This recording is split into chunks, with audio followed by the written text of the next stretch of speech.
السلام علیکم ورحمۃ اللہ۔ اللہم صلی علی محمد و علی آل محمد۔ آج ترتیب کے لحاظ سے ہمارا باقاعدہ ابتدا ہو رہی ہے سورۃ الفاتحہ سے۔ اب یہ سورۃ الفاتحہ کے جو آیات ہیں ان پر جانے سے پہلے اس سورہ پر تھوڑی سی بات کرنے کی کوشش کروں گا۔ اللہ پاک حق بات کہنے کی توفیق عطا فرمائے۔ جیسا کہ اس کا نام ہے سورۃ الفاتحہ، جو باقاعدہ مینشن ہے قرآن میں۔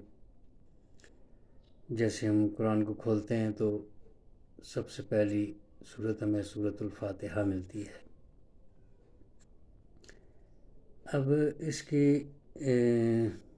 تھوڑی سی ترتیب ہم دیکھیں کہ سورۃ الفاتحہ کے اور بھی کچھ نام ہیں۔ تو سورۃ الفاتحہ فاتحۃ الکتاب، یعنی یہ اس کتاب کی چابی، یعنی فاتحہ فتح سے مراد جو ہے معنی اس کے کھولنے کے ہیں۔ تو یہ اس کی قرآن پاک کی چابی، اس سے ہم کھولیں گے اور آگے ہم اس کے خزانے سے ہم مستفید ہوں گے۔ یعنی وہ سورج جس سے کتاب مقدس کی ابتدا ہوتی ہے، اسے ہم کھول کے آگے چلتے ہیں۔ اور ایک بخاری اور مسلم کے ریفرنس کے ساتھ اس کو ام القرآن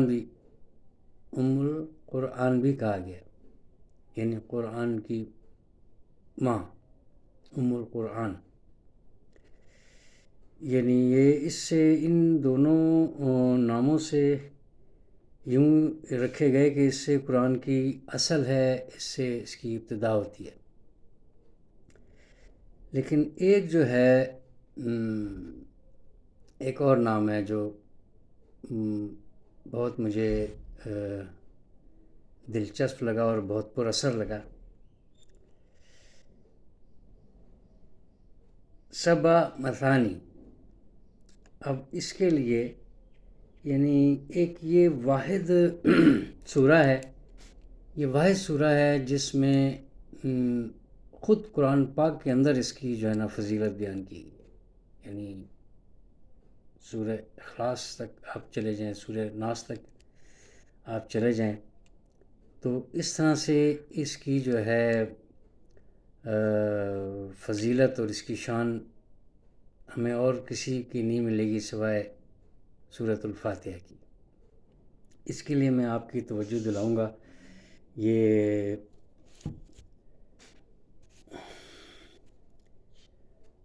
سورۃ الحجر، اس کی 87 نمبر آیت ہے 14 پارے میں۔ اعوذ باللہ من الشیطان الرجیم، بسم اللہ الرحمن الرحیم۔ وَلَقَدْ آتَيْنَاكَ سَبْعًا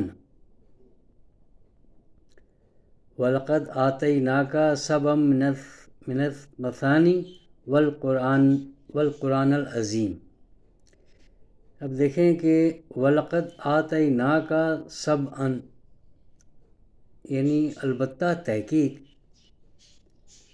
نبی پاک صلی اللہ علیہ وسلم کو اللہ پاک یہ فرما رہے ہیں کہ تاکید کے ساتھ البتہ تحقیق اور البتہ تحقیق، وَلَقَدْ اور البتہ تحقیق، آتَيْنَاكَ دی ہم نے آپ کو، عطا کی ہم نے آپ کو، سبعًا، یہ سبعًا 7 کو کہتے ہیں، سبعًا من المثانی، یعنی 7 آیات ہم نے آپ کو دیں جو مثانی یعنی دو سے مراد ہے نا، یعنی جو دہرائی جاتی ہے، دہرائی جانے والی 7 آیات ہم نے آپ کو دی، دہرائی جانے والی، یہ پورشن علیحدہ ہے۔ اور اس سے آگے آپ چونکہ آپ قرآن پاک کھول کے دیکھ لیجئے گا 87 نمبر آیت سورہ الحجر کی، من المثانی والقرآن العظیم، اور قرآن عظیم، یعنی یہ 7 آیات ہم نے آپ کو دیں جو بار بار دہرائی جانے والی، اور قرآن العظیم۔ تو یہ 7 آیات پر مشتمل ہے یہ سورۃ الفاتحہ۔ اس کی عظمت کا اندازہ ہم یہاں سے لگا لیں کہ نبی پاک صلی اللہ علیہ وسلم کو اللہ پاک ایک گفٹ کے طور پر یہ بتا رہے ہیں کہ یہ ہم نے آپ کو علیحدہ دی، اور قرآن پاک ہم نے آپ کو علیحدہ دیا۔ کوئی نماز کی ابتدا اس سے نہیں ہے، اور جب بھی قرآن ہم کھولیں گے سورہ فاتحہ کے بغیر ہم پہلے پارے کی سورہ بقرہ کی ابتدا ہم کرتے ہی نہیں۔ وہ علیحدہ بات ہے کہ ہم ایک پارہ، پہلا پارہ لے کے بیٹھ جائیں پڑھ لیں، تو وہ تو شروع ہی الف لام سے ہوتا ہے۔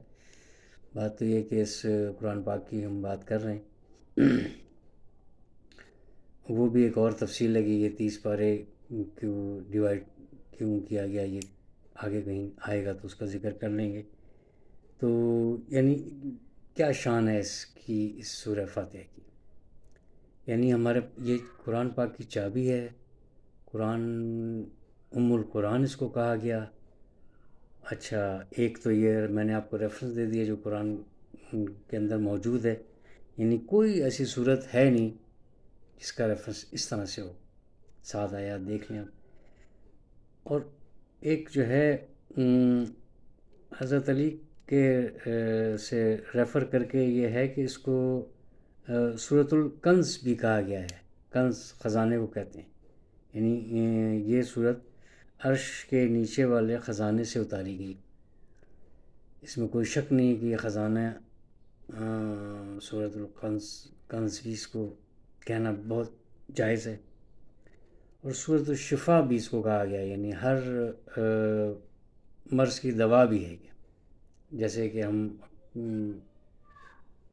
کسی کو دم کرنا چاہیں تو یہ اس کے بغیر وہ دم مکمل ہے نہیں۔ اس میں ریکویسٹ ہے، اس کی تفصیل جو آیت کے ساتھ ساتھ آئیں گی وہ تو ہم آگے چلیں گے، لیکن یہ اس کا ایک اس کے نام کا ہی جو ہے یہ چھوٹا سا تعارف ضروری تھا جو آپ کے گوش گزار کرنا تھا۔ تو اللہ پاک جو ہے اس سے ان 7 آیات سے مجھے اور آپ کو مستفید ہونے کی اور اس کو سمجھنے کی، اس کی اہمیت کی اللہ پاک توفیق دے کہ ہم اس کو اس طرح سے سمجھ سکیں جو اللہ پاک کا مقصود ہو۔ انشاءاللہ تعالی آہستہ آہستہ کوشش کر کے اس جو اصل مقصود ہے وہاں تک ضرور پہنچیں گے، اور یہ چابی جو ہے جس سے یہ لاک کھولا گیا ہے تو انشاءاللہ تعالی ہمیں خزانہ بھی ملے گا۔ یعنی ترتیب اور فضائل میں جو ہے یہ نمبر 1 ہے۔ اللہ پاک کی جو 5 نمازوں میں آپ دیکھیں کہ ہم 17 مرتبہ اس کو ہم پڑھ رہے ہیں، 17 مرتبہ ہم اس کو پڑھ رہے ہیں فرض نمازوں میں، تو یعنی اس کے بغیر کوئی نماز نہیں۔ تو یعنی اس کی جو افادیت ہے یہ ہمارے دلوں میں آ جائے، وہ اسی صورت میں ممکن ہے کہ جب ہم ایک ایک بات پر ہم غور کرنے والے بن جائیں۔ وہ ہوگا اللہ پاک کی توفیق سے، لیکن پہلا قدم مجھے اور آپ کو اٹھانا پڑے گا، ہم اس پر غور کرنے والے بن جائیں۔ جب ہم غور کرنے والے، فکر مند ہو جائیں، تدبر کرنے والے بن جائیں، تو یقیناً اس کے اندر ہی سے ایسے راز آپ کے سامنے آتے رہیں گے آیات کی صورت میں۔ کوئی معجزہ نہیں ہوگا، وہ ریٹن موجود ہے، وہ آتا رہے گا، لیکن ایک غفلت میں نہیں۔ غفلت میں نہیں، بالکل یعنی توجہ کے ساتھ، اور ایک ایک پیاس کے ساتھ کہ یہ میرے لیے بہت ضروری ہے. تو ان شاء اللہ تعالیٰ اس کی جو ہے ابتدا جو ہے ہم کرتے ہیں. اللہ پاک کے حکم سے اللہ پاک مجھے اس کی توفیق عطا فرمائے. اب اس کی پہلی آیات آپ دیکھیں. اعوذ باللہ من الشیطان الرجیم، بسم اللہ الرحمن الرحیم. الحمد. اب یہ ال جس کے اوپر آ جائے تو وہ عام سے ایک خاص چیز بن جاتی ہے، لیکن اس کو اور زیادہ گہرائی میں جانے کے لیے اس ال کو، اس کے کچھ اور بھی معنی سامنے آتے ہیں. تو وہ چونکہ پھر گرامر کی کلاس بن جائے گی، وہ عام طور پر جو ہے وہ لوگوں کو اس طرح سے دلچسپی نہیں ہوتی. جس کو دلچسپی ہوتی ہے وہ تو ڈائریکٹ پھر گرامر کی کلاس لے لے، لیکن یہ کہ جس کو دلچسپی نہ ہو تو پھر اس کے لیے ذرا مشکل ہو جاتی ہے بات کو. تو یعنی ایک تو ہے کہ ایک عام سے ایک خاص کرنے کے لیے، لیکن یہ کہ ایک اس کے جو ہے معنی ایک یعنی تمام کے بھی نکلتے ہیں، یعنی سب کچھ. یہ بات سمجھ لیں، سب کچھ یعنی ایک خاص، لیکن ایک سب کچھ، سب. اب سب کیا؟ حمد، تعریف، یعنی تمام تعریف، ساری تعریف. اب ساری تعریف کس کے لیے؟ للہ. لام کے نیچے زیر ہو تو وہ لیے، واسطے، فار. انگلش میں جیسے ہم کہتے ہیں کہ فار، زیادہ سمجھنے والی بات ہے، زیادہ سمجھ آ جاتی ہے لوگوں کو فار کی. آنی چاہیے ایک زبان کے اعتبار سے، لیکن ہے کہ اردو میں بھی ہمیں سمجھنا چاہیے کہ لیے، واسطے، یعنی تمام تعریفیں اللہ کے لیے، اور کوئی تعریف کے قابل ہی نہیں. حقیقی تعریف کے قابل کوئی نہیں، کیونکہ اپنی حیثیت اور اوقات کے مطابق ہمیں انسان کو پتہ ہونا چاہیے مخلوقات کی کیا اہمیت ہے. وہ تو ایک ہمارے لیے ایک اللہ پاک نے ایک گزر بسر کے لیے، ایک وقت گزاری کے لیے، ایک ضرورت کے تحت جو ہے نا ساری چیزوں کو پیدا کیا ہے. لیکن ان ساری چیزوں میں جو اشرف ہے وہ انسان ہے. تو اس کے بعد بھی اس پر بھی اللہ پاک کرے تمام تعریفیں اللہ کے لیے. کس اللہ کے لیے؟ آگے یعنی بغیر کسی رکاوٹ کے جو ہے وہ الفاظ ہمیں مل رہے ہیں. رب العالمین، جو رب ہے. عالمین، ایک عالم نہیں، کئی عالم نہیں، عالمین، سارے جہان اور سارے جہان والے. لیکن اس سے پہلے ایک لفظ ہے رب.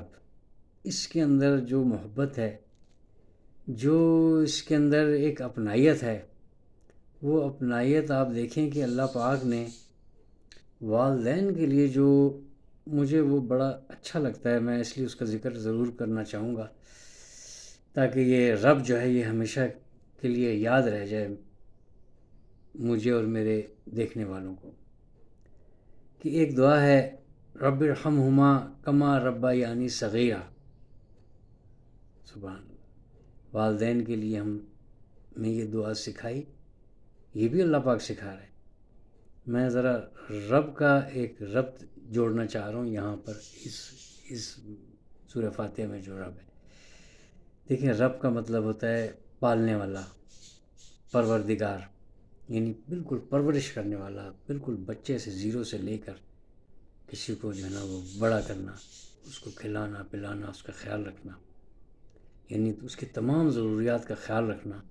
تو یہ تو رب العالمین ہے کہ تمام مخلوقات کا اور تمام جہانوں میں جتنی مخلوقات ہیں جو اس نے پیدا کی، جو یعنی جو باقاعدہ پیدا ہوتی ہیں، پھر وہ بڑی ہوتی ہیں، یعنی اپنی ہی جسامت میں جو بڑھتی ہیں، ان کو جو ہے نا وہ خوراک کی ضرورت ہوتی ہے، پرورش کی۔ ایک پہاڑ ہے وہ بن گیا، پڑا ہے وہ پڑا رہے گا، یعنی اس کو اس طرح سے ضرورت نہیں، لیکن ایک چھوٹا سا پودا جو ہے وہ بیج میں سے نکلے گا، اس کو وہاں پر اندر پرورش چاہیے، پھر اس کو بعد میں پرورش چاہیے، پھر اس کو دھوپ اور پانی اور دیگر جو ضروریات ہیں اس کی، پھر وہ کوئی تناور درخت بنے گا، پھر اس میں سے کوئی، یعنی یہ اس طرح کی مخلوقات بے شمار ہیں۔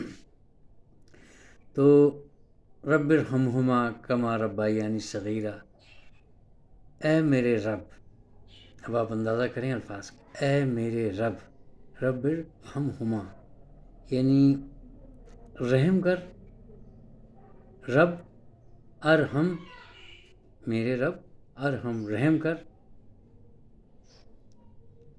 ہما یعنی ان دونوں پر، دو کے لیے آتا ہے نا، ہا ہما ہم، ہما رب ارحمہما ان دونوں پر میرے رب رحم کر، میرے رب، رب آ رہا ہے ایک دفعہ، اب آگے دیکھیں رب کہاں آ رہا ہے، میرے رب ان دونوں پر رحم کر، کما جیسا کہ، ربا یعنی صغیرہ، ربا یعنی جیسا کہ انہوں نے مجھ کو پالا، سبحان اللہ، یعنی وہ والدین کے لیے بھی یہ والا لفظ استعمال ہو رہا ہے، بڑی دلسوز ہے یہ آیت، والدین کے بارے میں تو یعنی ایک عجیب سی کیفیت اس پر ایک طاری ہو جاتی ہے، یعنی کیا کہوں میں، اللہ پاک تمام کے والدین کی مغفرت فرمائے، میرے والدین کی مغفرت فرمائے، سننے والوں میں سے جن کے والدین ہیں ان کو ان کی وہ قدر کریں، اور چونکہ اللہ کے حکم سے جب تک اس نے چاہا وہ تو رہیں گے، لیکن یہ قابل قدر ہیں والدین۔ تو جیسا کہ انہوں نے میری پرورش کی جب کہ میں چھوٹا سا تھا، کما ربیانی صغیرہ،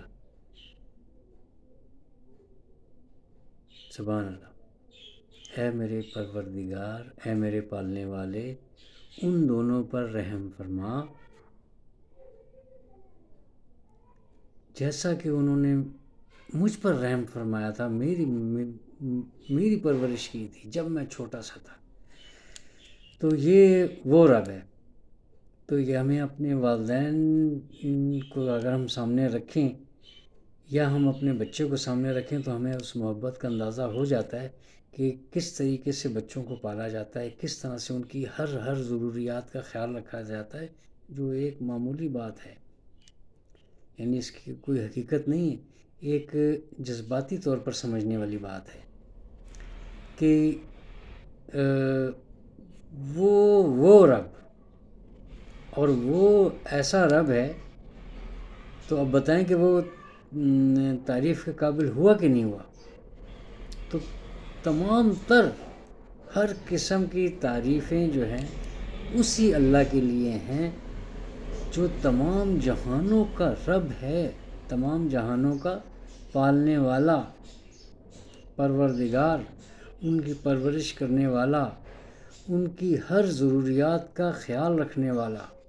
اب کسی کی ضروریات، ایک پودے کی ضروریات کا آپ خیال نہ رکھیں گے تو وہ فارغ ہو جائے گا، یعنی اس کو جہاں سے اس کو دھوپ آتی ہے وہیں پر آپ کو شیڈ لگا دیں، آپ دیکھیں اس کا کیا کس حالت کو وہ پہنچے گا، پانی دیتے رہیں بے شک، لیکن ہر طرح کا خیال۔ تو یہ ہے وہ پروردگار۔ اب تک دیکھیں کہ لگ بھگ جو ہے ابھی تک تو یہ تحقیق کر کر کے پہنچے ہیں، تو 2 ملین تک ہم یہ پہنچ پائے ہیں کہ اتنی کوئی مخلوقات ہو سکتی ہیں۔ اب آگے ظاہر ہے کچھ 50 سال پہلے یہ 2 ملین کی فگر تو نہیں آئی تھی، یہ اب ہمیں مل رہی ہے، یعنی ایک جنات کا ایک جہاں، انسانوں کا ایک جہاں، نباتات کا ایک جہاں، پرندوں کا جہاں، درندوں کا جہاں، یعنی کئی جہان۔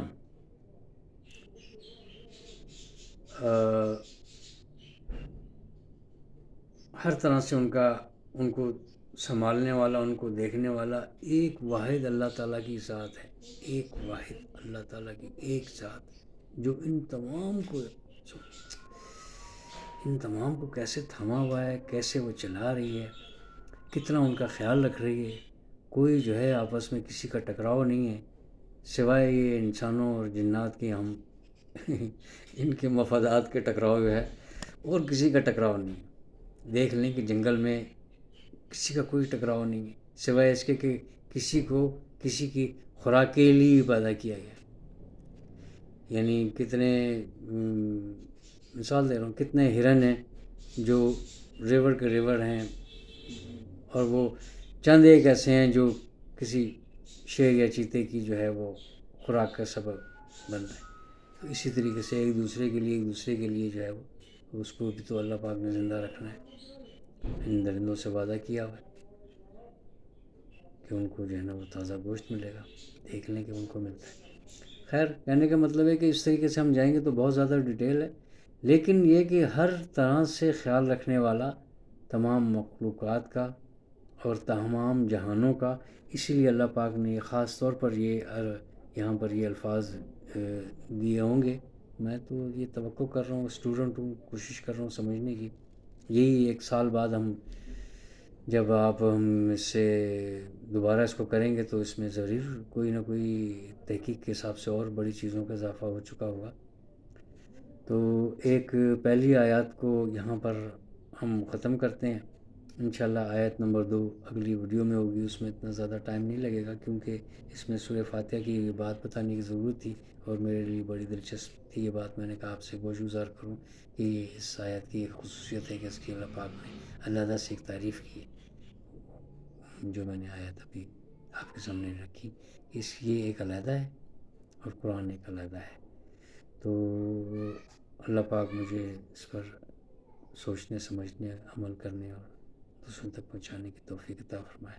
انشاءاللہ آیت نمبر 2 جو ہے وہ دوسری ویڈیو میں انشاءاللہ تعالی۔ السلام علیکم۔